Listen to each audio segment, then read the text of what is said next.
Welcome to the Positive Pen Podcast, where your stories and soul work matters. Now let's dive in.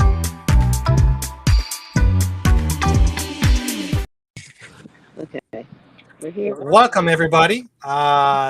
This is John Reynolds, the Positive Pen. Welcome to another episode of Stories. I keep forgetting to turn that off. So, anyways, I'm not seeing. Welcome to the podcast. Linda. Yeah. Linda, you turn off the camera. I turned it off. Yeah. Well, that's turned off. I pushed the camera, and it should be like it was. Is there anything else I can do? You can exit out and come back in, and you'll be okay. All right. Try that. Okay. All right. Tech support is always here.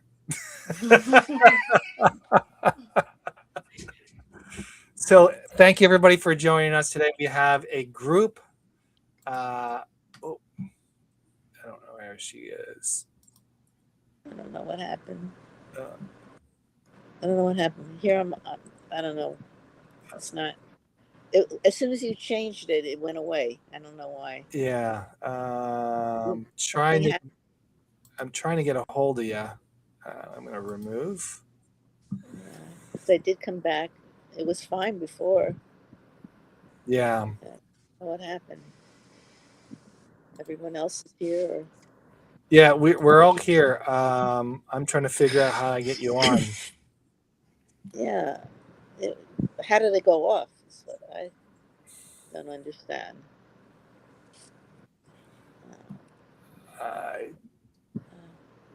Yeah, there's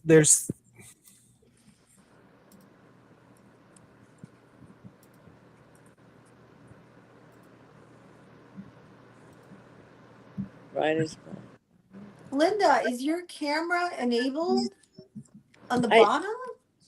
I'm not even seeing anything on the bottom. Before I saw everything, and I clicked on it for it to come on, because it was on before, right?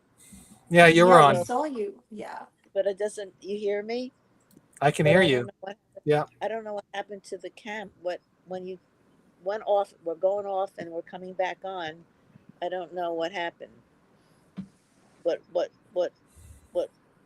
occurred? Should I go back out again and try it again, or? Yeah. So on the bottom there'd be like cameras there. I know there was all this stuff on the bottom, but it's not showing anything now. So I suggest to go exit everything out and then come back in. Okay. Yeah. All right. Okay. How do I? Okay. Oh boy. I would say maybe just leave and then come back in through the invite, right, John? Okay. All right. I'm trying to get out. I don't know what to hit to get off. Stories on air. Headshot leave. Okay. Are you sure you want to leave? Yes. Okay. Well, sorry about all that, people. That was we were dealing with someone's camera and couldn't get enabled. So this happens here on live podcast. So we will work through this. As always, it's just technology sometimes. Anyways, the reason for this podcast, for everybody who's been here, we are trying to create a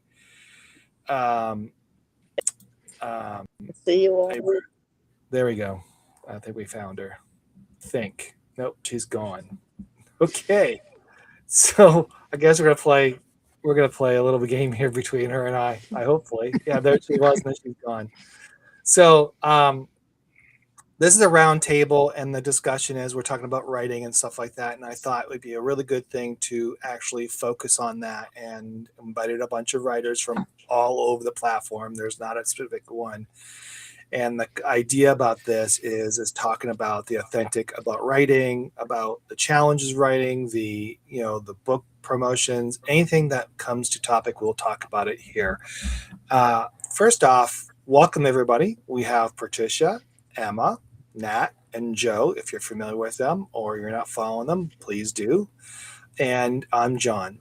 And so what we want to talk about today is I want to bring up this thing happened today. There was one thing that I noticed.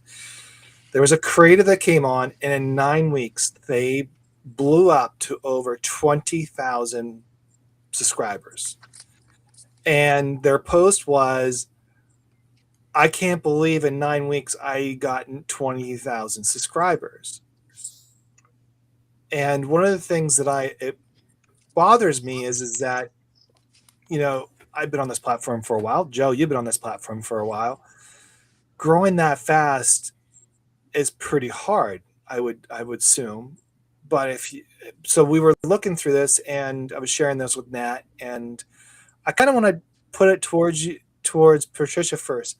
Like, when you came on Substack, what was the first thing that happened on, like, did you start growing right away, or was it taking time, or how did you build your audience? Well, it started to take some time, but I was subscribing to everybody that I saw that looked interesting. Mm-hmm. And Substack told me that I couldn't subscribe to anymore. So they capped me at a subscription rate. So now I can follow, but I can't subscribe. Oh, wow. It's really strange. I didn't know that can happen. Yeah, I didn't either. So, Emma, how about you? When I first came here, somebody had, I was using Blue Sky to type like 300 characters, because that's what you get on Blue Sky, little poems, kind of like haikus, but not haikus. And somebody told me about Substack, and I came into Substack and kind of abandoned Blue Sky because it was a larger format. And because I didn't know anything about it, I just subscribed to a few people, and I typically I grew slowly because I don't buy into this methodology of you subscribe to me and I'll subscribe to you. That's not what reading is about. That's reciprocity just for numbers. So I think I've grown to about 500 over the last 18 months, but I'm pretty judicious about, I'm going to read whoever I subscribe to. And I subscribe because I'm interested. And if people want to read my work, I do it. That's fine. I put it out there every day. So for me, really growth is about turning up every day, writing every day. So I post a poem every day, at least one poem every day. And it goes into people's feed, and they have the opportunity to subscribe if they like it. And I tend to prefer the organic method. How about you, Joe? What do you think? I don't know. It's all magic and whispery. Yeah. I came on, and the first 2 months I was kind of stagnant, and then I had one really great note that got me a lot of subscribers. And notes don't translate to readers, but there's no method. We talked about this in that podcast you and I had. There is no method. There is no magic. And you can propose one, or you can write an article on one, but it just is when the magic hits, for lack of a better term. And it's finding your people, it's finding your audience, it's who you resonate with. And if you're as all over the place as I am, I don't have a core audience, because one day I'm on this, the next day I'm on that, and I bounce all over the place. And I refuse to niche, another one of those words I hate. So that presents its own problems, but it is what it is. I mean, I've got a pretty substantial one, but how many did you say the other one had? Well, within 9 weeks, 20,000. Yeah, come on. That's kind of suspicious to me. I mean, but that's just my suspicious side kicking in. Well, we did some digging, right, John? Yeah, we digged a little bit, or Nat digged a little bit. I was a little annoyed. I was like, "But 4 years, and this person got 40,000 plus. Like, how did this happen?" And they got the check mark and all this. And I'm like, "Yeah, what am I doing wrong?" Yeah, literally, I mean, what am I doing wrong? It seems like for all the animosity towards AI writing, a lot of the AI artists don't throw me out of the club for saying that together, seem to do a lot better because they're able to throw out stuff more often. And generally the AI produced content is more relatable to a lot of people because it is actually taking their own voice and throwing it back at them.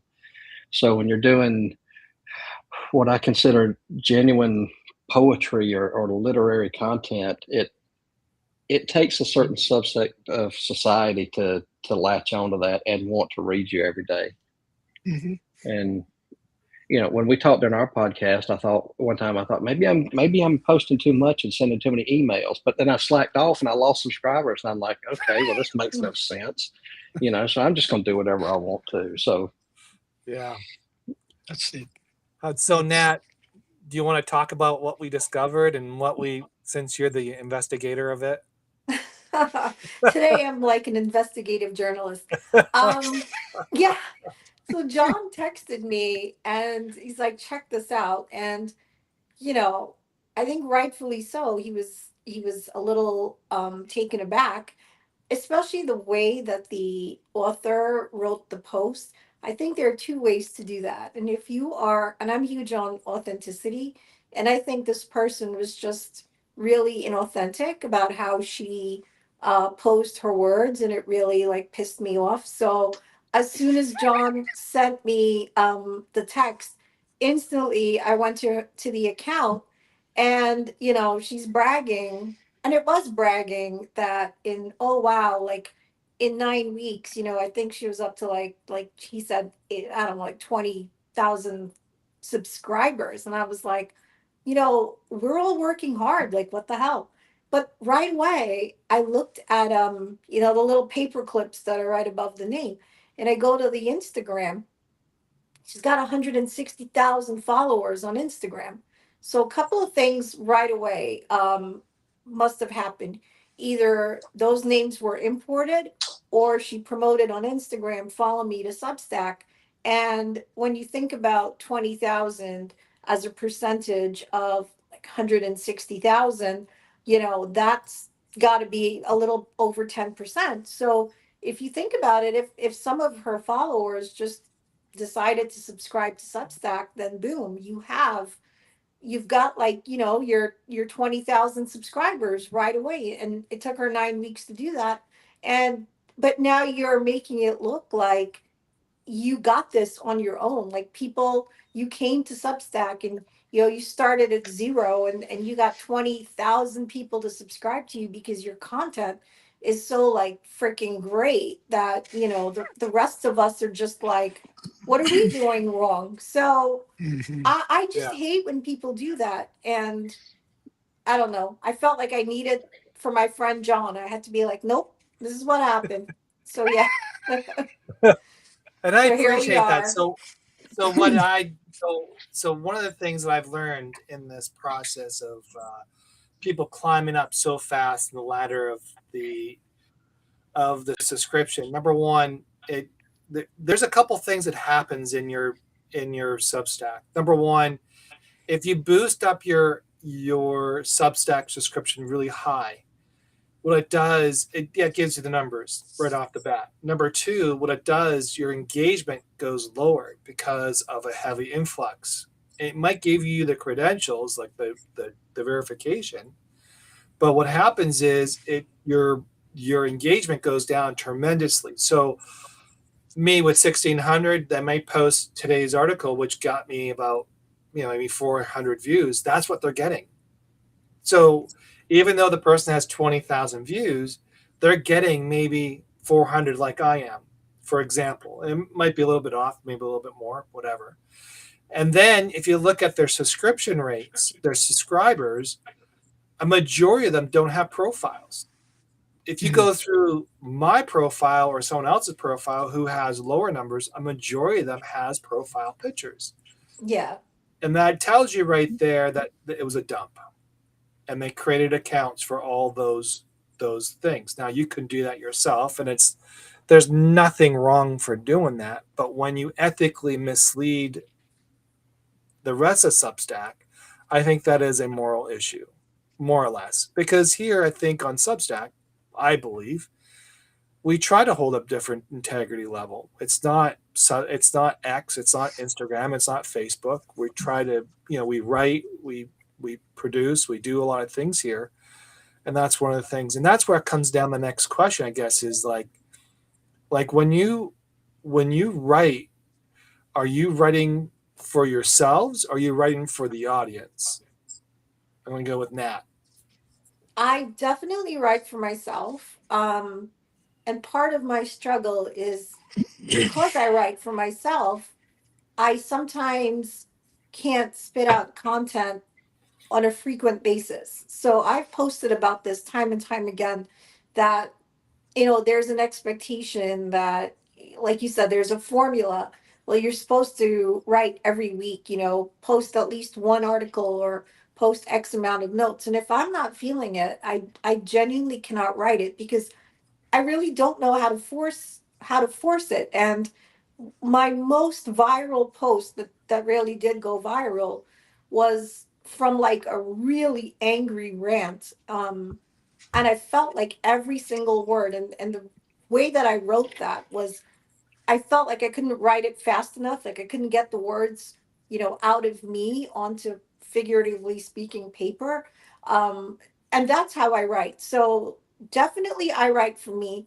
If something goes viral or I get a lot of comments or a lot of likes, that's really because people tell me they can feel the emotion behind it. But I'm not sitting down thinking, let me write this post because I think it's going to attract X, Y, and Z persons, or it's going to get me a huge amount of likes. So I kind of go by my own experience, what I'm feeling, and I take it from there. But I'm also learning because John and I speak a lot, and he's like, dude, he's like, you gotta have like people expect something, so you can't just take 2 months off because you don't feel it. Or so I'm learning in the process how to like navigate both sets of feelings. So I don't I know like if you you. ask me. I like how you pull me out of the whole thing. Like I like how you just did it. It's all John's fault. No, it's not. He's actually helping me. Like I totally like respect all of the mentorship, but I am learning because Yeah. he is right. I guess you can't just say, well, you know what, like I don't feel it for 3 weeks, so I'm not gonna. And I was doing that, so I'm trying. So what I do now is the minute I feel something, I like jot it down and I make sure I don't forget it, so then I can elaborate from that once a week. Emma, what do you think? I agree. It's a little easier for me, maybe, because I write poetry, so they tend not to be novel length, right?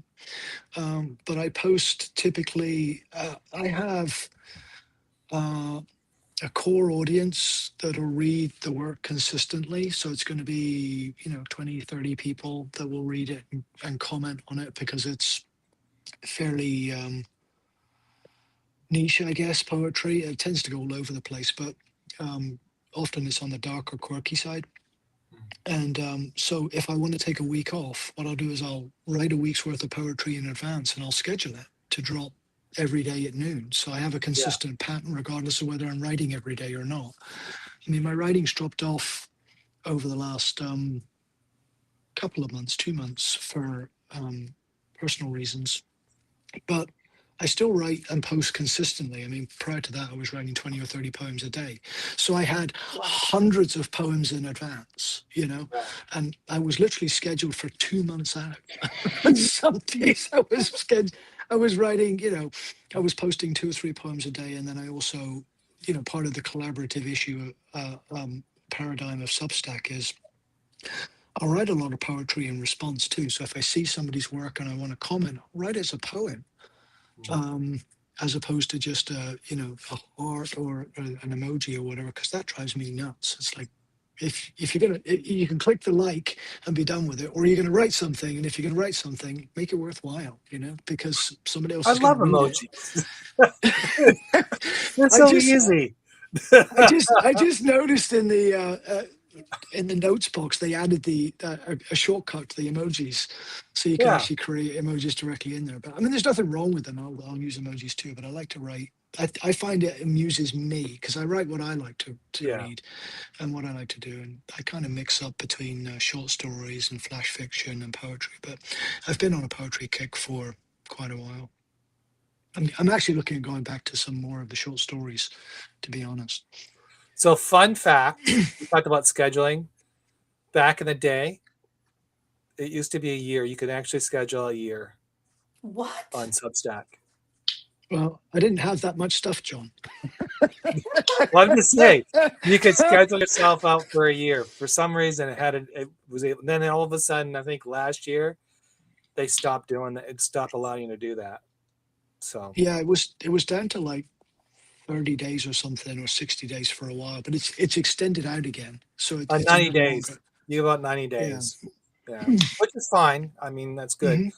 Because you, like you said, you may have maybe be on holidays, or you might be, or you might have a couple just, or you didn't feel it that week, and you want to get a couple of reserves. You want to throw them out there. That's how I do it sometimes. Yeah. But, yeah. So, Patricia, so tell me about what's your writing style, or what do you do to get motivated other than following a bunch of people and you got locked out of unsubscribing? Well, I write mostly about upcoming things like National whatever week, National Potato Week, that kind of thing. Yeah. Only it's things that are going on in the world that people need to know about. Mhm. And that's mainly what I write. Okay. I will Joe? say National Potato Week was my favorite. Was it? I missed that one. I have to find that one. Yeah. Actually, didn't I? Is it Ohio? I was in Idaho, I think, and the Mr. Potato car was driving around. I don't know if that was. It was like weird, or that was in Indiana. I can't remember it, but it was a big car, a potato, and it was weird, and that thing drove around everywhere. Serious. Governor's True story. got to drive something. Yeah, I didn't understand it. I was like, "What's the big deal?" It's like the hot dog, but with the potato.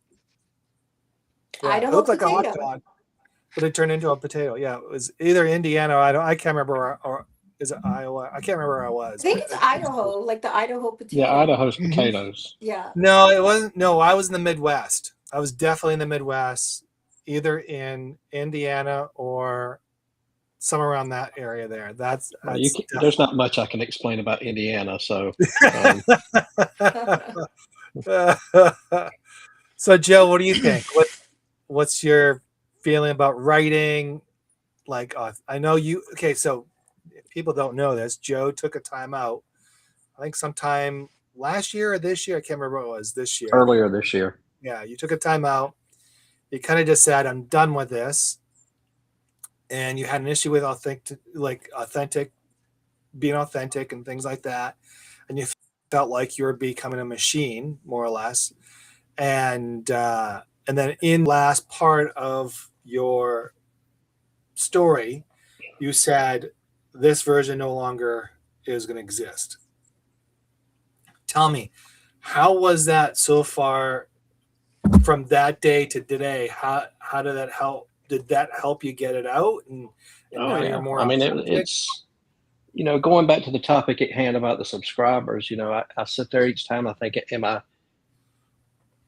I serving growth? Am I serving an audience, or am I serving my ego? And if I get to where I feel like I'm serving my ego, would I love to come on here and brag about 20,000 subscribers? Absolutely. But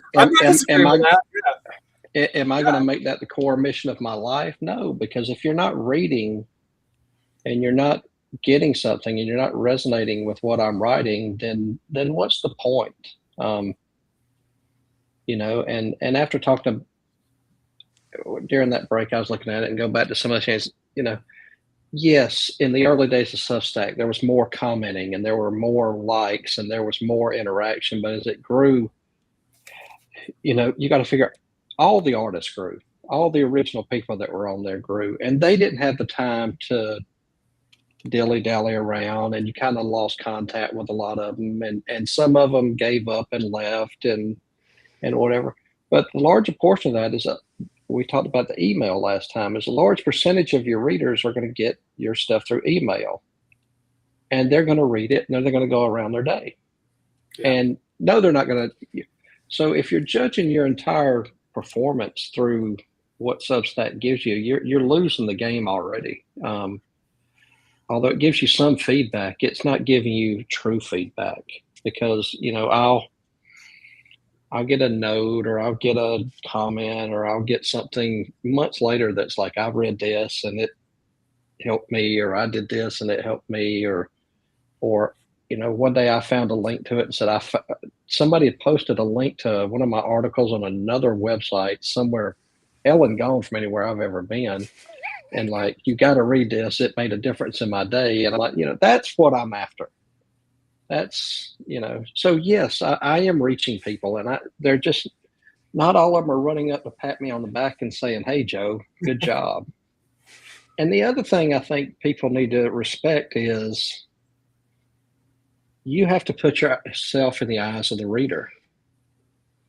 And a lot of these people, if they've got 90 subscribers or 60 subscribers, and you've got several thousand subscribers, all of a sudden you're a celebrity and untouchable to them. So they don't write you because they don't think you have the time to write them back. They don't say anything because, you know, it'd be like me writing, you know, Shakira and telling her I loved her last movie. She's not going to say anything to me, you know, so why bother? So we have to keep these things in mind, right?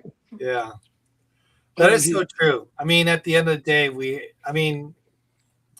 so I remember I try to reply to every comment. I try. I mean, it's not easy, and sometimes I do my emojis. I know it sounds weird, but I do my emojis, either saying thank you, or it's a very simple emoji. It's the thank you, hug, and the peace. You know, that's sort of my emoji standard, and it's because it's the words that I would always use anyway. So I was able to express it that way. But I know commenting on people's, or replying, gives the connection to the audience that you're trying to build, right? And the other thing is that going on other people's Substacks and commenting on their stuff is also helps them, especially a smaller account, because they'll see that you're trying to connect with them. And I can remember, I mean, that's why I do Restack Saturdays, is to get new ones out, and hopefully I could touch as many as I can on a Saturday. You know, sometimes I don't do it every Saturday, but I try to do it every Saturday because of that. So with that said, is there really, I mean, when we talk about the growth in numbers, I always was told the smaller the number, the better the connection, rather than the larger the connection. Is that still? I mean, obviously, we want to have 20,000 subscribers. We want to be up in there because it puts us on the influence list. You know, the ranking and all that. Like, what would you think? Like, what would you have? More engagement or a larger subscription base? Personally, Joe? I think it's quantity, not quality, regardless of how many subscribers you have. And, you know, you talk about commenting. I had a note go viral and it had like 60,000 likes. Wow, that's awesome. I mean, it was insane. And then I made early in the thing, I was like, I said aloud, I don't know why I did. I'm going to respond to everybody that responds to this thing. And I committed to it. And like 6 weeks later, I'm like, please stop commenting on this note. You know, I am so sick of coming back to this note and having to scroll down 18 pages to start commenting. You know, I've literally never said anything this smart in my life, and I hope I never do again. So I buried myself. So I think it's quality, not quantity. Patricia, do you think that's a true statement? Yeah, I do. I really believe that it's quality more than quantity. I've only got like close to 1,000, but I get a lot of comments where it says, "I really like the stuff that you write. You write it so personally and such a personal level that I can really associate with it," and um, and that means a lot to me to get Well, those. just a curiosity, what is your word count? What's the max word? Do you have a word count that you always try to stay by? No. No, So it could be a long format, short format, no matter what. Okay. yeah, Emma?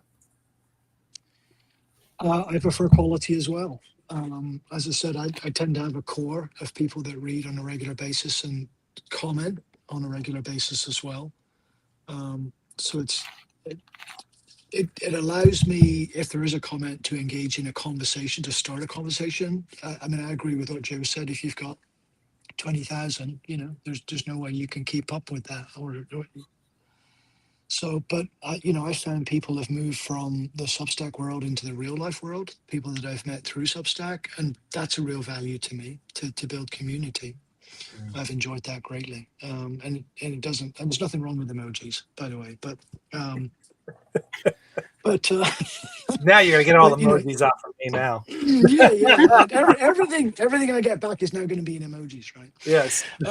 But yeah, I mean, I do believe that there's a great benefit, and personally, that's where the dopamine is for me, is in a comment. So a quality connection. Nat? And if people are, Oh, sorry. sorry, I was No, going to go say, and ahead. if Finish. people are ever going to pick up books, right, as opposed to just read online, that's where it's going to come from. Is those people that like you enough to actually comment. Yeah, definitely. Nat?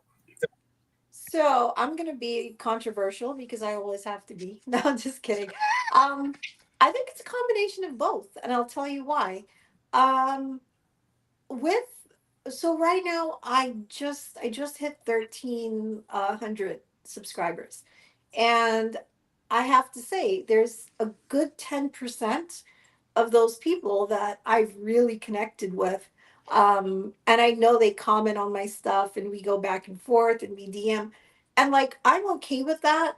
And I don't mind the growth. I don't mind it. And one of the things I realized was I went back to my viral post and I looked to see how many subscribers I got from that. And every week I'm still getting people subscribing to me because of that post. But now I look at it slightly different, and I go to their bios, and if it's like something that resonates with me, or it's some type of it's within my niche, so to speak, and I write about midlife, I DM them, I reach out, and so I actually use it as a way to build a stronger connection, because they may have found me through that viral post, but I feel like you've just been given a gift, and if you feel like you can connect with that person, then maybe you should. And so I really thought about, like, should I take this post down, or I don't know, should I retire it or something? And I was like, what, are you stupid? Like, no, don't, because you're gonna find people who will relate to you. So maybe 80% of them, you know, subscribe to me because of that, right? But of the 220 or whatever, I can still get 20 of them that are like my people. And I just made a really great connection with someone that she found me through that post. And we're supposed to like we're supposed to have a meeting this week to review, I think maybe me going on her podcast. So I think that it's good to have the numbers. I think what the numbers do as well is they add credibility to someone that's maybe looking for you to do something with them. So if somebody wants to, like, let's say, collaborate, and they look at your account and they see, oh, okay, she's over 1,000. I get it. It's not 1,000 true people, but that thousand, that number, and unfortunately, that's the way it works. And I just kind of speak it as it is, right? That number will open up some doors that may not have opened if you were at 200. But to me, what's comforting is I'm still going to have my people that I have my connection with. So I try to look at it from both angles. Gotcha.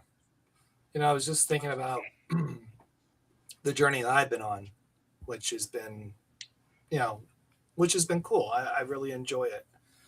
And then watching it grow on its own and going where it needs to go. Um, I mean, my numbers don't grow.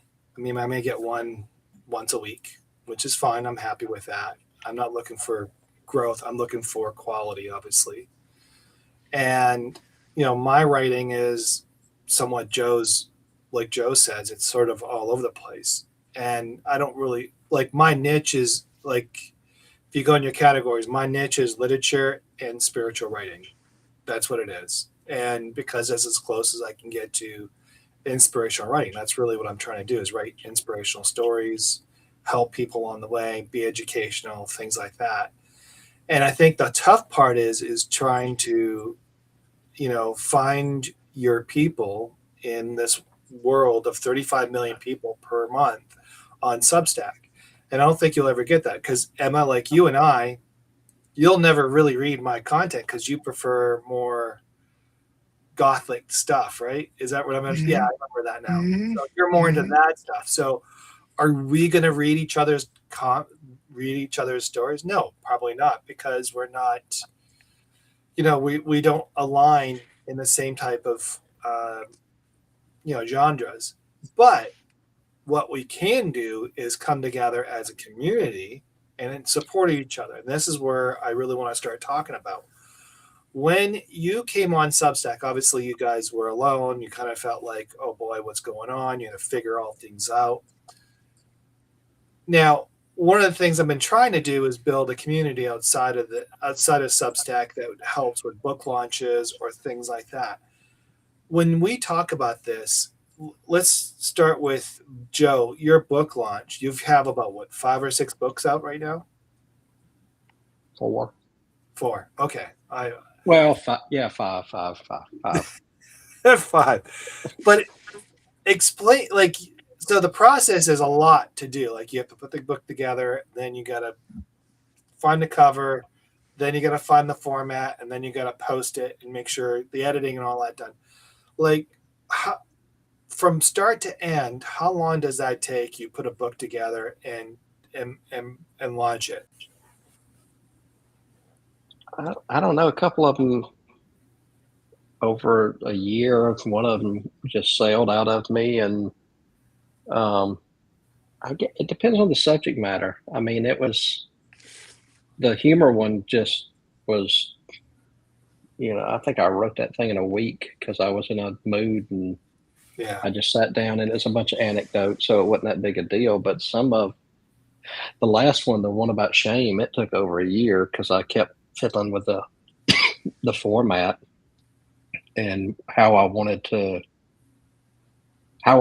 send that out into the world, because I didn't just want to write about shame. I wanted some concrete poetry and imagery in there that spoke to the to what was going on. And so when you launch the book, what happens then? Like what is your strategy to bring this out? Is it all purely on Substack and social media, or what are you doing to promote your book? I pray heavily. No, I don't. It's word of mouth, and look, writing a book is fun. Putting a book together is fun. The cover art's fun. Marketing a book sucks. It absolutely sucks. And there's no other way to put it, unless you just like going out and getting beat up and turned down. And I'm in sales, and I hate it. I mean, it's I wrote the book on masculinity because it's important to me, and then realized I cut off half the human race, and then I kicked myself for 6 months because the other half of the human race has no interest in that book whatsoever, and the half that should be interested in it really hadn't been told they're screwed up. They're not really into it. So I should have thought it through. By design, I designed a book that 4 people are going to read, and it's done better than that. I mean, I'm being a little bit facetious, but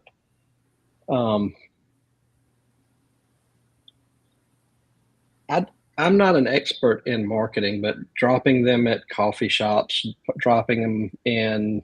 I went on the site and I had to look up the name of the site that had a QR code that I put in the book, and I sent copies to friends, and they dropped them in universities, and they started picking up speed, and I started picking up subscribers, and started picking up people that were like, hey, like a guy from MIT sent me an email, and he's like, I got your book, love it. How did you get my book? And but it works. I mean, there's no substitute if you're not published through a traditional means and have somebody advertising for you than elbow grease and being creative. Right. And I got to a point where I realized that if you're this passionate about writing the thing, then be just as passionate about selling the thing. And I guess the way I kind of pump myself up, and this kind of touches on the previous subject, is at no point in my young life, I've got several thousand subscribers across different platforms now, did I think I would wake up every morning. And I try to think of it in a physical aspect, and I walk out my front door and there's 4,000 or 5,000 people standing there saying, what do you got to say today, Joe? At no point in my young life did I ever think that would happen. So that's virtually what we do, right? You write a poem, you write a piece of work, and you put it out in the world, and they're not sitting there going, oh, I hope I have my emails today. But they're when it comes in, they're like, great, I got a poem today, or I got a piece of work from Joe today. Mm-hmm.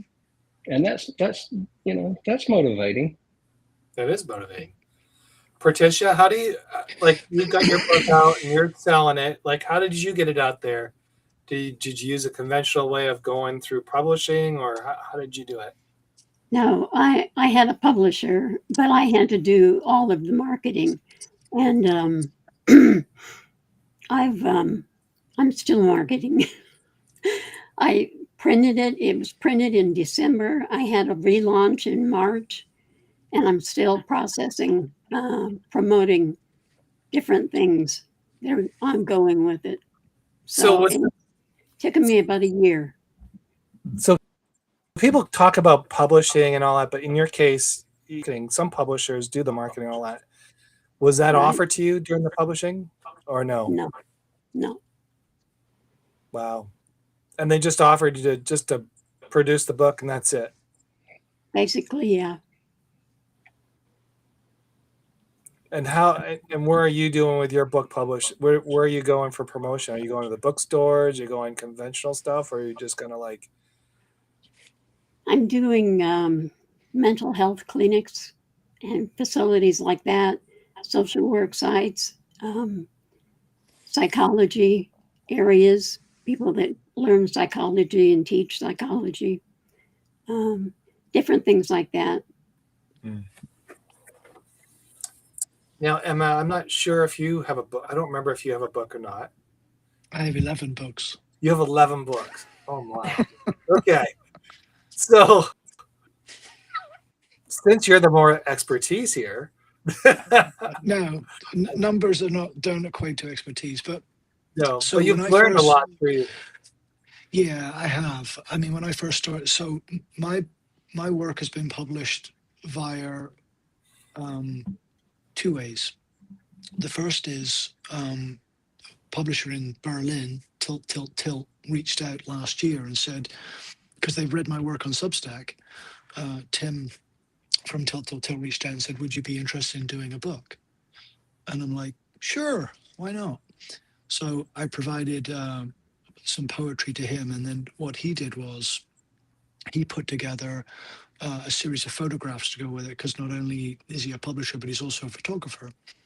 And so we made up a small book of that, collected poetry to illustrate photography to illustrate the poetry, and then they printed it and market it and everything through Substack primarily, but he went down the road of, bookmarks and stickers. So trying to create a viral distribution network through the Substack network and people that he knew. I also published stuff myself. And when I first started that, much to what you were alluding to when we started, is like, well, you think, well, I'm going to put a book out there and people on Substack know who I am, and they're all just going to run out to the stores and buy this book. That's not how I work. I mean, I had some sales, but as I've done more of them, I've got wiser, and I'm not overly concerned about it because I'm not looking to make any money out of it per se. So I'm lucky in that regard, and I consider anything that I've written and is out there to be back catalogue that people can find at some point and then purchase if something takes off, right? So I'm not overly concerned about it. But within the last few months, because I'm working on other books, actually, I've just got one that was delivered yesterday to the Maryland place for proofreading, and then I'm working on a book for somebody else. So now I've been able to educate myself to, okay, well, where can I send this for advanced reader copies and reviews prior to release? And I've got some local bookstores. The person I'm working with may be a young adult. So I'm like, okay, I got a contact list of all the school libraries and school library associations for Pennsylvania, Delaware, and Maryland that I can reach out to and say, would you be interested in reading this? Would be interested in bringing the author in to have a conversation with students if you like. So I'm doing more marketing on that side, because what I found from my experience with the poetry books was that exactly as you said, the problem is nobody knows who you are. And there are a million books out in the world that are, in effect, not competing with you necessarily, because everybody's got their own genre, just like Nat said. Just like, I've got my slice and we kind of work within it. But it creates a lot of confusion when people are just looking at a cover or the spine of a book. Is that something I would want to read? So you have to put the information out there. So rather than just throw money at advertising, I'm looking at reaching out to the appropriate communities en masse where it makes sense to get a return on investment on the time that you're going to spend through both emails, follow-ups, and phone conversations to say, where can I place that time to have the maximum amount of impact? So I've started to move down that road. So I'm quite excited about that. I mean, to Joe's point, you got to be passionate about the marketing as well as the writing, because I love the writing, but I didn't know anything about the marketing. So it was when I was in sales, Joe, people used to market for me. So it's like I would just turn up at a conference and the table was already set up, and I'd just stand there and do my talk for 2 hours. And the room would fill with people, and I'd do a conversation around some technical issue, and then they would all clap and go away and say how great it was, and then somebody else would tear it down. So Nat, so today I wrote about no one knows yet, basically what I was trying to say there. And I mean, you read the article, obviously, and you were part of it. And we've had multiple conversations. And one of the things actually happened on Saturday. So we're doing this fundraising for the Ciao Bella project, which is a film project that we're trying to do. It's a documentary, which with a book and all that kind of stuff.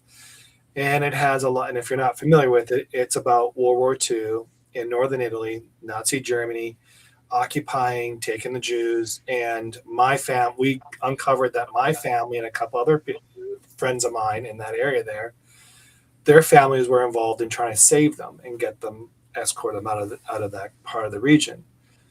And in our discussion, we did a Kickstart fundraising, which was part of it. And what I just basically said, nobody knows us. And we expected there was no fundraising. We might get a couple of dollars here and there from a few friends, but we were not expecting anything. No, we're trying to do 25,000. And that is to cover the basic essential cost of doing what film work and all this other stuff that we need to do to pay for, because we got to get permits and all that stuff in Italy. It's just bureaucracy, stuff that we got to deal with. But it was just basically included that, no one knows us. So no one's going to say, oh, John Ronaldo, here, it's $25,000, right? There's a little bit more behind that, right? So we knew that this is the first initial shot at this, and then we're going to probably fix it up. But now with the story that I wrote, is that does that make sense to you now that, sometimes what you think here is it's not Yeah, relating? it doesn't translate to But out there also, because, go ahead. what I also want to say is, I mean, I do believe that you have to think of yourself, and you have to, it's that metaphor thing, like you kind of have to chase what you want. And, but for you, is that, like, how does that resonate with you? You mean just the concept of going after what I want? Well, just like not knowing, and also have that reality check, then all of a sudden it's more of like, I need to figure this out to really define myself, or does it make sense what I'm trying to say, or I'm kind of like all over the place? I'm probably all over the place. No, I mean, like for me, I think the way that we came about this was when you said to me, no, nobody knows who you are, was I'm building this course and I built this app and I put it out there. So I have not published a book, but I do have product and I included like a little teaser note and I said I wanted to do this free Zoom session just to see if people were interested. And I got like no takers and it was really like I was bummed, but to your point, I mean, mine was free, but I'm still trying to, attract potential clients or customers. And you're fundraising, and no one knows who we are. And I think when you do have a following, or you do have subscribers, and you start getting interaction and engagement, naturally you just assume that a lot of people want to take the next step. But to your point, I don't necessarily think that's the case because they know of me, but they don't really know me. So I think there's a layer of trust that needs to be earned. And that's what we're doing right now. And that trust, it's not earned in a matter of a week or even a couple of months. Some of that trust takes a long time to build. And that's one of the lessons that I think it's a lesson in patience that I think a lot of us, I think Substack is a little bit misleading in the sense that you think you have these people and you think you have these subscribers and you think that that equates to trust, but your relationship is not really there as yet. So it's a combination of really understanding how long do you take to build those relationships? How long does it take to earn that trust? And when you get to that point, I think, John, like, let's say that you're doing these, I think you do them on Saturdays and you start doing these lives and these podcasts based on your Chabala. I think maybe in 10, 12 weeks, like, like, you're going to get a lot more responses or you will start seeing that funding growing. But, week one, people are just like, what is this? Who is this guy? They might know you from the Positive Pen, but, Yeah. I don't know. That's my take. So when I started this journey about writing, I mean, I wrote my first 2 books and nobody knew me, and I just posted it on Amazon. And I had a writer, I had someone help me write, I had someone edit, and I paid money to do all this, and kind of like followed some type of formula that someone taught me, and it was just a sales gimmick, more or less. And no, I didn't pay for it. It was just I was researching it and just kind of felt salesy type thing. And then as I started posting it, I wasn't, they were saying you have to advertise. So I started doing advertising. So I spent a few $1,000s and that didn't work out. And I did my second book, which was, I thought, well, maybe I need to be more authentic, which I wasn't really. I was trying to be cutesy in it, and it flopped as well. And then it's when I wrote, then I got then I got really serious on Substack. I wrote 100 stories in 100 days of inspirational stories. Wow. Those 100 days I wrote every single day. It was a thing that I wanted to do, and I got people from different things to build an audience. That's what I was trying to do, is build an audience. Because my first 2 books flopped in the sense of sales because nobody knew who I was. And so that's the journey. And then I took a break after a while, and then I came back and I started writing again, and I came back in a different way. So we go back to Ciao Bella was a prime example of, we have to build momentum on it. We have to build an audience. We have to let people understand what we're trying to do, have these discussions and do podcasts, write about it. It's not easy, because that project is time consuming at times. It could be nothing's happening and all of a sudden things are happening, but we're researching, we're doing things, we're trying to connect people. And that's where I think that's where I think a lot of people don't understand. Just because you wrote a book, who's your audience? And I don't mean an audience of your family members and all that. Who's your audience? So what Joe and Patricia was saying, and even Emma was more or less saying, you have to go out and reach like organizations and get them and send them free copies and things like that to trigger some type of response. If you started off if you started from scratch, what would be the first thing? Build the audience, or focus on targeting the right locations in your next book, Joe? Like if you had, like how you're doing it now, like if you didn't have an audience, what would be first? Targeting the audience, or what would the? So, like for example, you started off a new book, and Mm-hmm. you finally decided to create.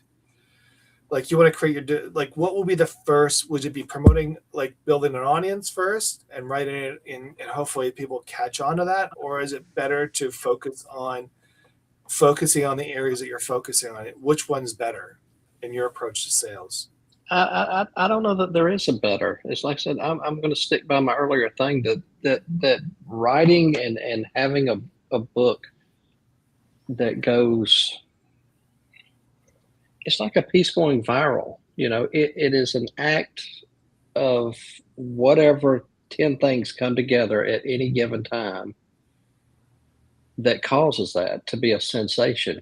You can write the perfect book in the perfect moment, go give the perfect speech to the perfect group of people, and sell 3 books.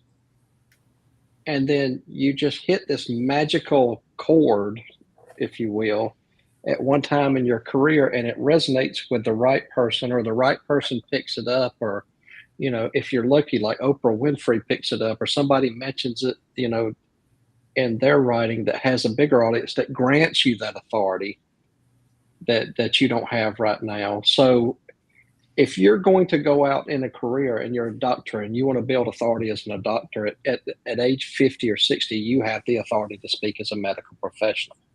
But a lot of the stuff we're speaking about, where does that sense of authority come from? The only place it can come from is from someone in your audience that has a bigger voice than you, or a more widespread range than you. So, I don't know. I don't know that you can. I don't know that you can plan these things. If I'm writing a textbook, certainly. If I'm writing a medical journal, certainly. If I'm writing poetry, or the things that I generally write, you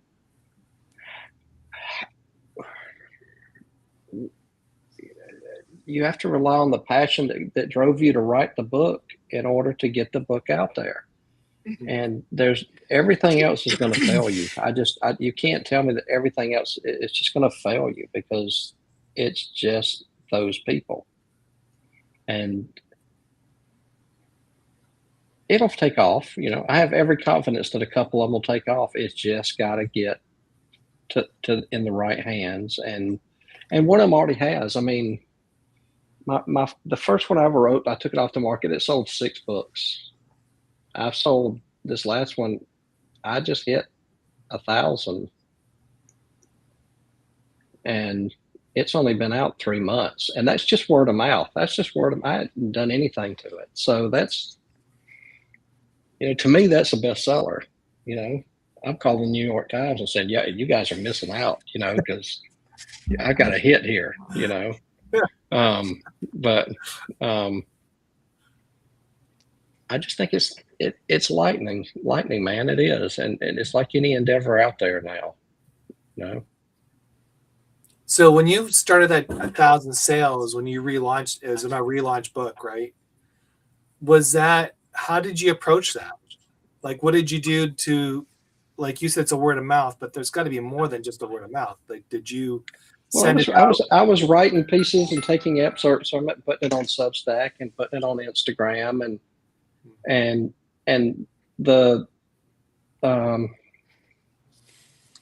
the piece is more, I think, because it had a more of a visual flow to it rather than just prose, just written words. People related to it more, and that lent itself more to what society is now, because society is memes and visuals and artwork now, which is what draws people in. And when I cut back on my, oddly, because I'm very verbose. When I cut back on my word count and went up on the imagery, that's what worked for me. So I just went out on, I had to learn social media, which is embarrassing. Everybody has to learn it. Well, I mean, it's embarrassing when you got to go to your kids and like, how does this Instagram thing work? Well, they'll tell you. There's nothing makes you feel older than having to go to a teenager and say, look, I can't figure this TikTok crap out. I don't, how do I put a link in this, and how do I do this? And, we're used to marketing, not that all of us are the same age, but we all grew up around the area where marketing was brochures and a TV commercial and a magazine, and the entire world has moved on. So not only are you doing writing and doing, publishing, now you're learning a new marketing that's foreign to all of us. And not only are that, you're competing with a group of people who are much better at it and much more skilled at it, and turn out stuff like that. If I want to do a video about my book, it takes 12 hours. They can do it in 15 minutes. And like the other day, I was trying to do one of the snippets for Instagram. I sat there all day, and my computer is not talking to me because I called it so many names that day. So, what do you do? Fair enough.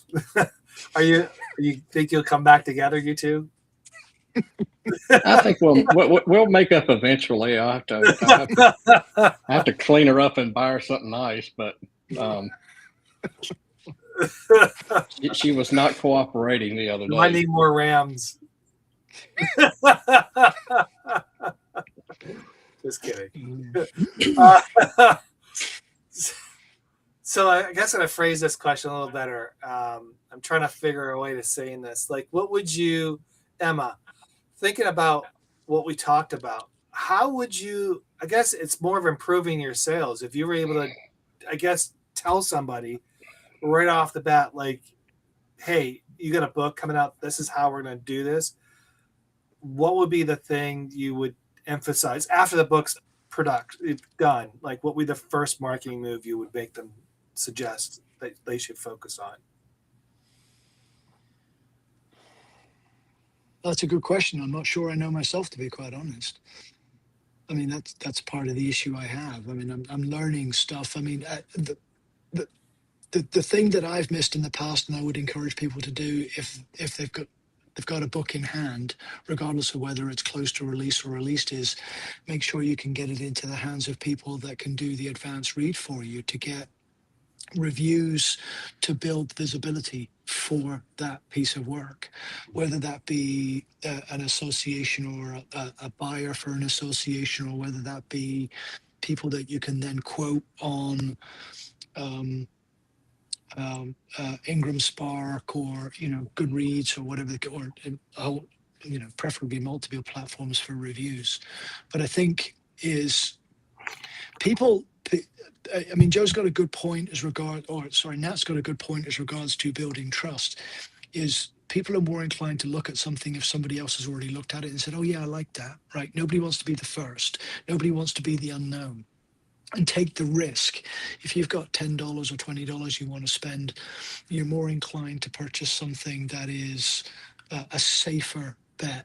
To Joe's point, as regards to lightning in the bottle, I mean, I don't think there's any fixed algorithm or pattern. I think you can increase the probability of a successful outcome, but there's no algorithm that says if you do these 5 steps, you're going to have a bestseller. Because it requires, it depends on the quality of the work. It depends on the audience. It depends on it just meeting the moment at that time. That's what you said, Joe, is that, things had changed a little bit. And then when you brought it back, it was closer to the moment, right? So there's a lot of different things, but I think if you can get it into the hands of people to read it for you, beta readers, reviewers, with advanced reader copies, I think you stand a better probability. And if somebody reads it for you and the review's not great, you always have the option, if it's not published and out there, or even if it is, to amend it, right? So we can print something, but that doesn't mean it's chiseled in stone. It can be amended. So Sacred Storylines, Catherine, I believe her name is. She posed a question there, Patricia. She said she didn't realize that publishers don't market as well. I'm sure there's publishers out there that do market. And her point was, what good are they? At the end of the day, because most of it we could do our own publishing by just putting on multiple platforms and all that stuff. Mm-hmm. What was the reason why they did not, or is that not part of their services, I guess is the question. It really wasn't part of the services that she offered. She was my editor and my publisher. And so we worked together for like 6 months. And I would send her a chapter and she'd say, okay, send me the next chapter, do this and do that, and then send me the next chapter. So, but all along she was fully aware and I was fully aware that I was going to have to market it. So did she publish it on Amazon and a couple other places? That's how she worked? Okay. So she didn't physically go to a print house and basically got it print out the books. She went to she had a print house. Now, is she technically a publisher? Is she technically a publisher? Is that what she does? Okay. So she's a boutique type thing, and they don't do. So when you were told you had to do the sales part, what did you think about that? I thought, golly, that sounds interesting.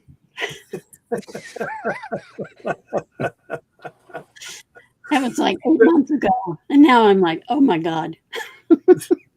What's the biggest challenge you're facing right now? Just selling your book. What's the thing that you're so concerned about? What I'm running up against more than anything else is scams. People who are out and saying, okay, I like your book and I'm going to do this with it and I'm going to do that with it. And you just need to give me X number of dollars and it's going to go, really fast. And then I look them up on Google and it says, this is a scam. Wow. So it's like, well, okay, never mind. That's, I had a famous author write to me and saying, I love your book, blah, blah, blah, blah. And I thought, wow, this is pretty cool. Looked her up and I thought, wow, she's connected. She does children's book. We were doing The Quiet Miracle, which was a children's book per se. And I thought to myself, wow, this is awesome. And then I looked at the email one more time and it had the Gmail in it. And I went, if this person was truly all that, a bag of chips, she wouldn't be using a Gmail to email me. And that's what it just turned out to be a fake. But for a moment, I had the wow, this is a breakthrough, right? I guess that's where the scammers get you all the time, right? So that's just they just trying to, you got a lot of hopes and prayers, and that's what they're going after. Is I get scammers like that. Yeah. It's like the text I got from Tom Cruise with the investment opportunity last week. I Tom And I hate to, Cruise. guys. Yeah, Wow. I love it. I've enjoyed it. I do have to step out. All right, Joe. I do have a hard stop. I do appreciate you having me here, and I really enjoyed this. All right, Joe. Thank you for coming on. All right, Appreciate it. Take thanks, care, Bye. John. guys. Yeah, Take bye bye. care. Tom Cruise. Wow. That's funny. So, Nat, that's I know you haven't written a book, but after hearing all these conversations about it, what do you think? I think it's definitely harder than people make it out to be. And I have a draft of a novel that I'd written since 10, 12 years ago. And I'm, really looking to get it published, but it's not it's not like a priority as yet, but it's coming to be. And it's to me it's very confusing because I mean, I was always told that you need to go the old school route of finding an agent, going to a publishing, having the agent submit to like publishing house and going that route. And everyone obviously, um the advantage to that is the marketing is tied into it, they do the promotions, etc. But I mean, talk about lightning, striking, right? That, Yeah. I mean, that's luck. That most people, you can have a great book and it's going to be, what's it, the slush pile? It's just gonna get, it's just gonna make it to the slush pile. So Hmm. I know, like when I met you, John, and Chris, you guys were like, yeah, there's you can self-publish, you can publish on Amazon. I read a lot of things about that. So I feel like it's still for me, I think it's like half and half because I think you have the instant gratification if you do go with self-publishing and you get your book out there. You just have to be ready to do the marketing, and that's a risk. And then if you wait to find an agent and find someone that really likes your work and then they submit it, I mean, you're taking a chance there as well. So I mean, I think each aspect has its own benefits. Um, I'm not opposed really to what you did, John, which is to maybe do a sell like publish your book on Amazon and see what happens. I think there are a couple of people who've done that, like Colleen Hoover. I mean, she's blown up, and I always forget the name of the lady, but the 50 Shades of Grey lady, I call her. She self-published, and I mean, sometimes it works. So it's I I don't like the scamming. I don't like the scam part of it though. yeah. I think that, it's just another layer of people preying upon people. And I'm just not an advocate of that in any way, shape, or form. So I'm sorry, Patricia, that you experienced that. Well, at I'm, least you Googled I'm them. used to it. Yeah. So the thing is that I want to I don't know how to introduce this, but I'll but you guys are familiar with what I was trying to do on the side here. It's called Author's Rise. And the reason for that is to create a type of community that independent authors that are trying to publish a book can go into this community, and we would have it all set up ready to go where people can help you with your editing, people can help you with your cover book, people can help you with a whole bunch of stuff. Some might be free, some might, I don't know yet. We're just, going through the process. But people can read your book. People willing to read your book, do a review. And the concept is trying to build this community where every time we have a book launch, we can actually push it out there pretty fast and then get your lift that you need to go on Amazon or other or other websites or other platforms where they're publishing your book to help you get through that. I pulled it back because number one, didn't I didn't like the format of the website. I got really annoyed by it. Two, I wanted to make sure that I was doing the right thing. and I needed some time. I took a step back and just let it digest. It's something I always do. It's like I took it back, turned it off, said, okay, don't do anything, guys. And I thought that to build an audience is we do a lot of these things, talk about it, and talk what we can do to help each other. Because I keep going back to this number, 35 million people on Substack every single day. Those are your readers. Those are the people things. If you think you talk about Emma says or Joe said or even Patricia said, they're going out and sending out copies to free people and all this stuff. Sometimes that does not resonate. I mean, that's a 2% return in most cases, maybe 1% return. And most people, when you give out books, I've done it multiple times, I don't see a review. I say, hey, if you read this, just do me a favor, just go put a review on Amazon. Hey, I'm guilty. I still have to write a review for one of yours. But you're not alone. There's other people that do that, and I'm okay. Like if I'm handing in a book, it's because I want you to have it because I thought you could connect to it. And two, if you did give me a review, that's a bonus on my end. Most of the book was for a connection. That's what I was trying to do on your end. But what do you like? You guys all know what we're trying to build here. The Authorize. Author Rises, I guess that's what we called it. What do you think about that concept? Do you think something like that will have some meat to it and something that can focus on helping to launch? I can answer that because I've never written a book, and I think that's, I just mentioned two options, and I think that's a third that's not really been introduced. So I mean, I would be completely open to something like that because that to me is the combination of the two things that the two options that I just listed, which I wasn't sure which one I would go for. Emma? I think there's value in it. I think just like the subscriber situation though that Nat talked about is there's gonna be a subset of people that express an interest in it that i.e. subscribe that are actually going to be active in it. I think there is value for the people that are in it and are prepared to put into it to get a return, right? It's like anything else. You get back the work you're prepared to put into it. And I think people see that authenticity and that integrity and respond in kind. So, I mean, it's something that I'm very interested in being part of and being active in. And I'd love to nurture and help other people.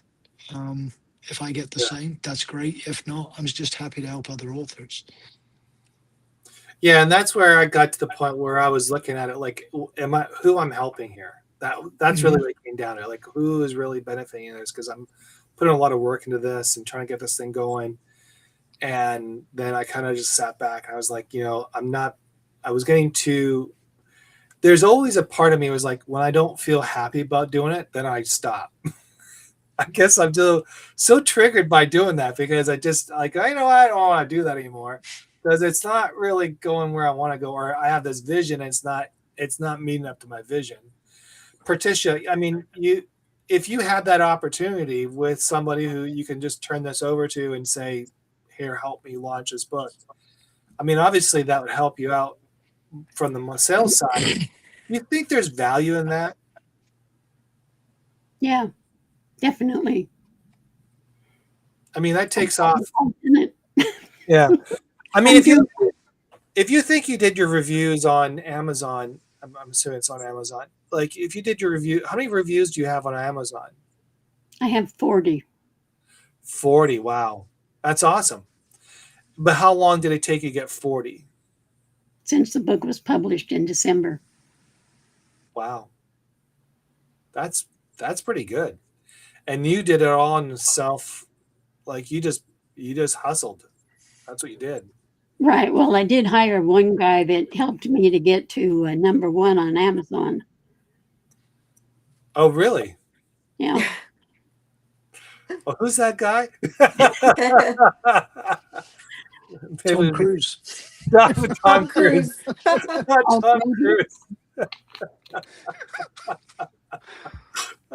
Oh, that's funny.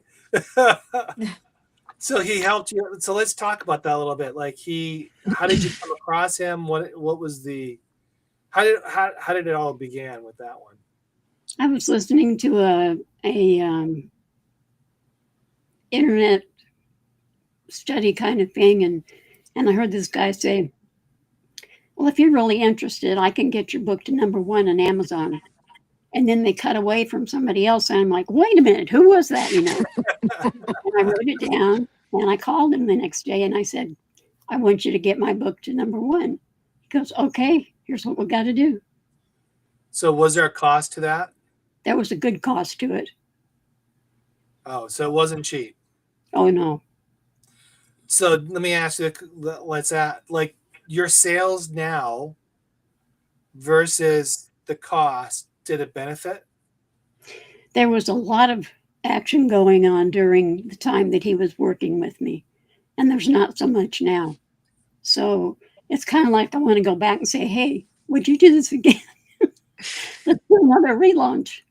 So, but what my point is, did it quite like if he cost you $1,000, I don't know what the cost was.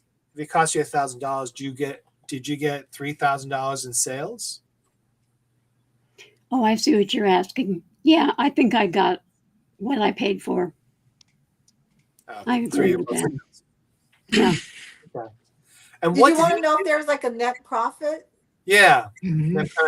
Like, what's the ROI on it? Like, Yeah. like, was it really worth spending that money and all of a sudden you get the sales? Then I guess that did make sense. Yeah, what I'm really interested in is getting the book out to people. I'm more interested in that than I am in making money. As a matter of fact, I've just reduced the price of it $2, and that's going to go on sale probably this week. But that's my interest, is to get it out to people so they'll read it and pay attention to it. And that's more important to me than how much I've been spending on marketing. Well, talk a little bit about your book, a little bit, if I may, Emma.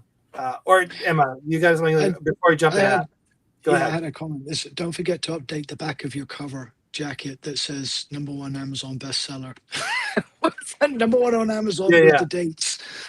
Yeah, big when time. you push it out. Because I mean, if you paid for that and you were #1, then quote it, because that's part of what you paid for.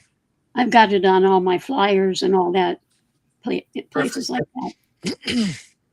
So, talk about a little bit what your book is about, because I think it's a really important book.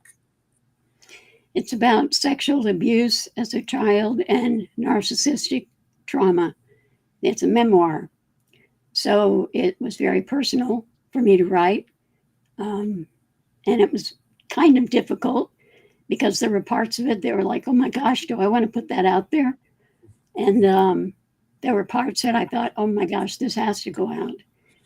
I partially did it for my sister because my sister was 17 months older than me, and she was much more abused than I was. And I dedicated the book to her. And she has since passed. She passed before the book was written. So I would love to have had her read it. So who's your target audience other than sexually abused people? Like, who would be like, you think would People who are in relationships who are questioning what's going on with what's happening in them. People who are being gaslighted by somebody and they're not sure that they are. They kind of think they might be, but they're not positive. Basically, people who are in relationships who are having difficulties or kind of wonder what's going on. And also people who wonder what happened as a child, what they had dealt with as a child, whether or not that has had an effect on their life. And then where are you sending that book to? Like, obviously clinics, people, therapists, like, are you targeting those? And are you targeting locally, or are you focused on nationally?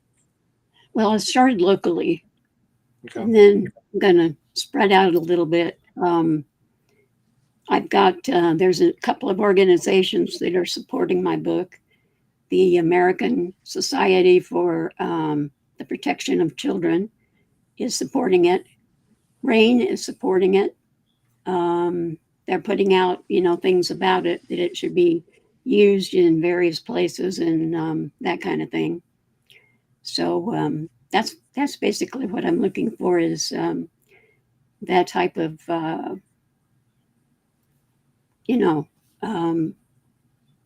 that type of word getting out, Right. type of exposure. So, yeah. And where can they get your book?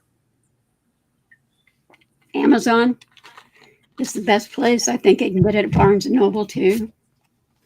Here's my book. It's on her. It's on her. It's on her Substack as well. FYI. Yeah. For look. Yeah.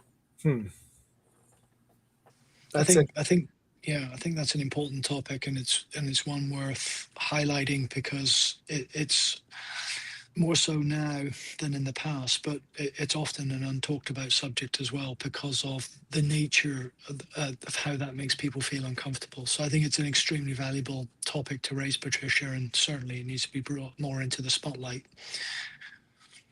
Yeah. Thank you. Yeah. Wow. I mean, it is a heavy subject though too, and we. So I'm gonna try to transition here the best I can. So when we're doing these book funnels or these book promotions, make sure I'll send you the form to fill out so we can get you on the next one, which is in September. So I've been doing these book funnels, and what's been happening was some of the things that I've been noticing. It's very similar to the Authorized.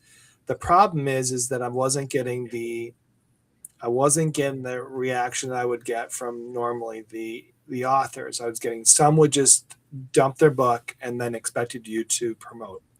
Some of them, there was a lot of ladies out there who would spend time reading each book or reading whatever they could, and then they would do a review, which is that's awesome.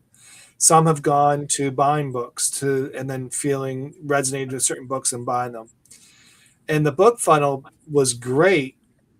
I thought it was great because I thought it was a good way to get the artists out there, all these indie authors out there, and so they can be all, and then put them on the honestly depository, a library of some sort where they can go and see it, which that still exists on the Positive Pen store, and it will still be up there.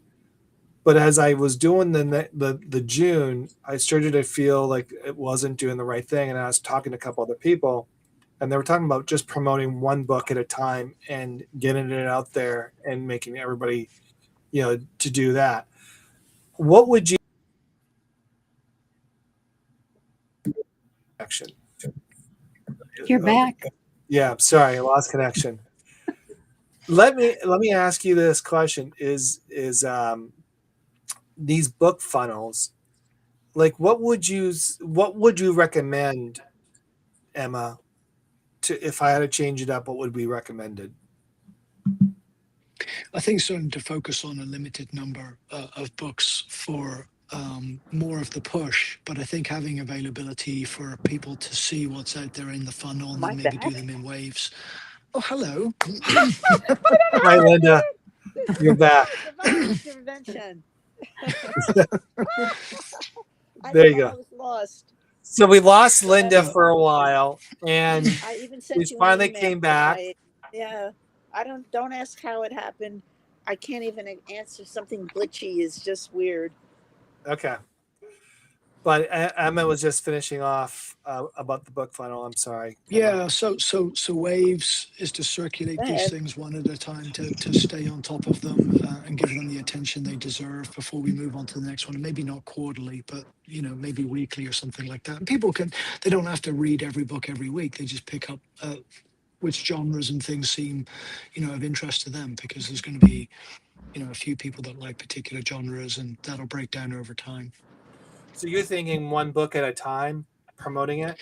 Having them all out there, but one book at a time for focus. Yeah, because I think the issue is if you try and promote everything all at the same time, it diffuses the effort too much. People only have so much time and so much bandwidth to be able to, which I guess is a new word that's entered our lexicon over the last 20 years, isn't it? But so much bandwidth to focus their efforts and time on Yeah. at any one time. Unless you break it down by genre and say, look, all the people that like Gothic, this is the Gothic entry. All the people that are interested in inspiration, this is the inspirational offering, and do it that way. Because that would also work, because it focuses the effort, but at a more granular level.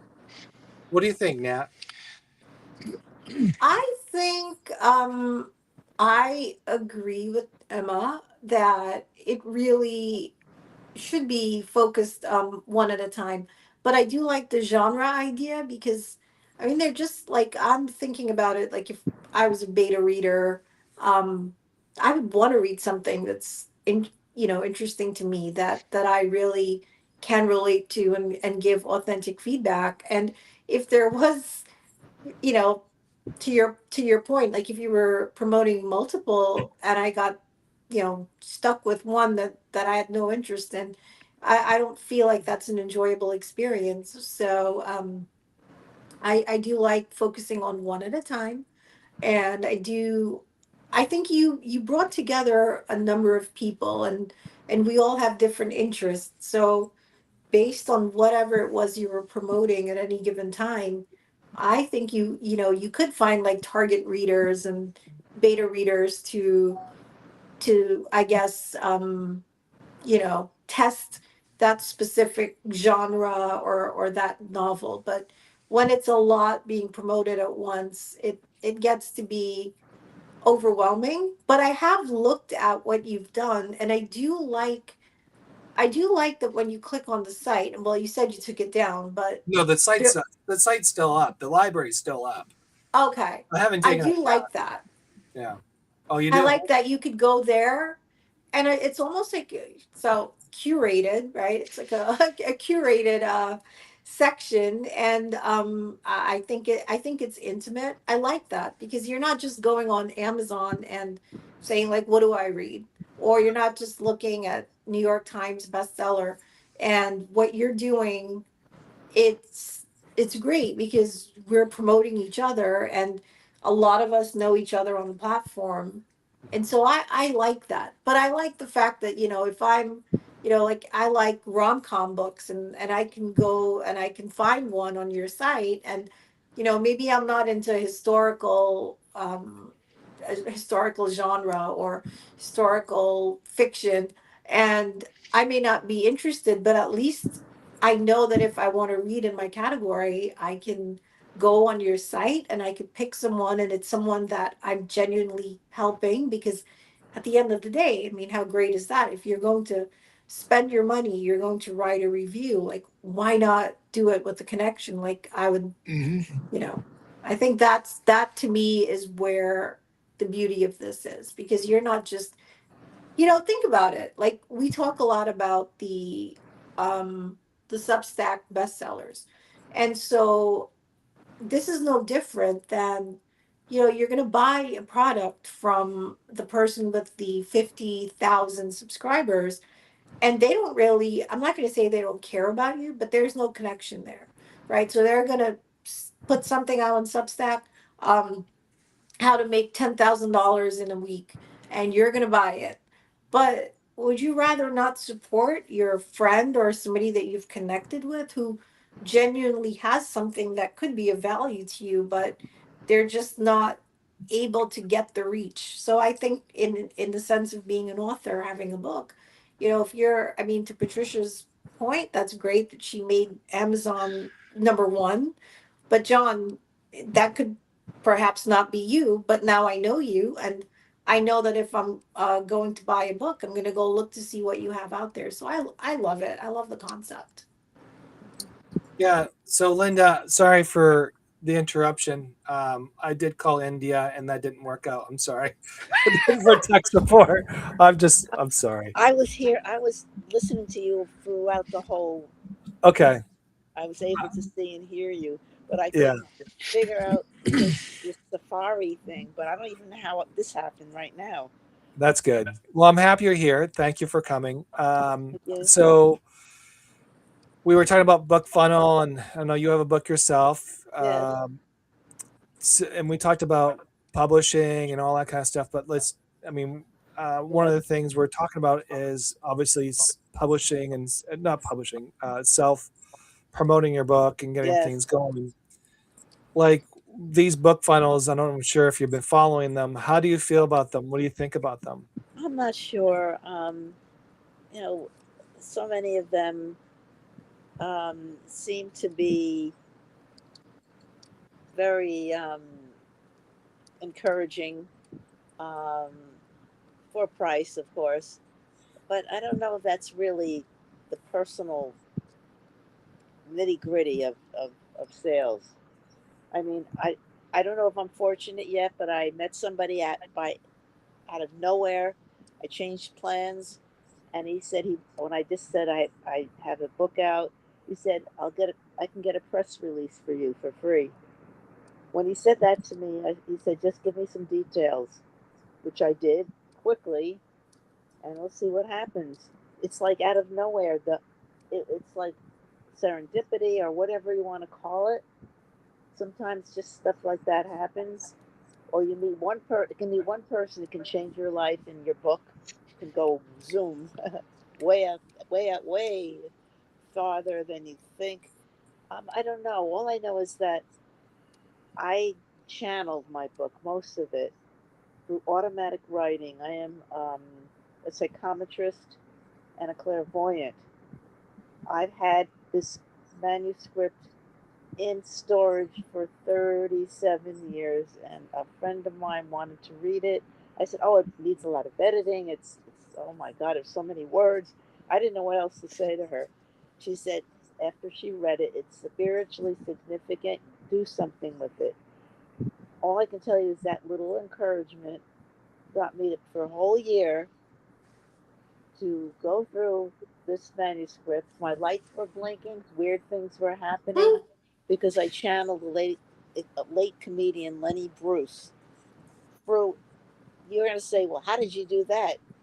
I lived on the same street as his daughter, and I happened to stay home on a payday for I don't even remember why. And I happened to walk by her building, and I stood there frozen, and I see the porter or super. And I said, "What's going on here?" He said, "They're throwing out this woman's stuff, this woman Kitty." So I said, "Please don't throw anything out. Let me please come up and look." Anyway, I had my had a his memorabilia in my apartment for 2 weeks before I was able to get the items back to the daughter. And soon after that happened, my pen started going. And I mean, I was open to this stuff, but I didn't know that I was going to channel this guy. So I said, "Oh, let me just do it." So for a year, because I was writing every night, and I did it by date at first, and the writing was like so many words, and he kept saying, um, what was that word? He kept saying, synopsis, not synopsis. Oh, what it starts with an S. I might think of it. He kept saying this one word so much, and I knew it wasn't me. I said, "This is way out," and I put it away. And I told the daughter, I let her know. I said, "Look, I'll send you this original." Um, and before I knew it, the year was up, and I had a book out. We changed the title because, as far as endorsing, she wanted me not to endorse his name. So we changed the title, meaning we channeled, changed the title. Let me just show you it here, because I didn't know I was going to get on. I had it out. This whole bizarre situation that what's meant to be will be. But here's the book. Can you see it? Yep. Yeah. Can you? All right. Hypocrisy versus mysticism, wisdom, and morality. I really wish I could have said mostly by Lenny Bruce, but I didn't have that endorsement to do that. Yeah. And but I was able to publish. Thank goodness I was able to do that, because I don't know the laws enough to know to go against them. But other people have been endorsing my book. other people have put my book somewhere else. I can't control the endorsement. When something gets out, word of mouth or whatever, somebody mentioned word of mouth before, I don't know what is going to happen. All I know is I finished it. I did what I was supposed to do. He wanted a book. We knew each other in past lives. If anyone's open to parapsychology, paranormal, I never met this guy in my life, in this life, in his past life. So I knew that what I channeled was not me. And even like part of the book, I say, readers should know. The beginning is my divine intervention, my experiences that I remembered because a friend said, Linda, why don't you put some of your stories? I said, sure. And I wrote about my psychometry, where I had shows and how people responded. And all I know is it all came together in this book.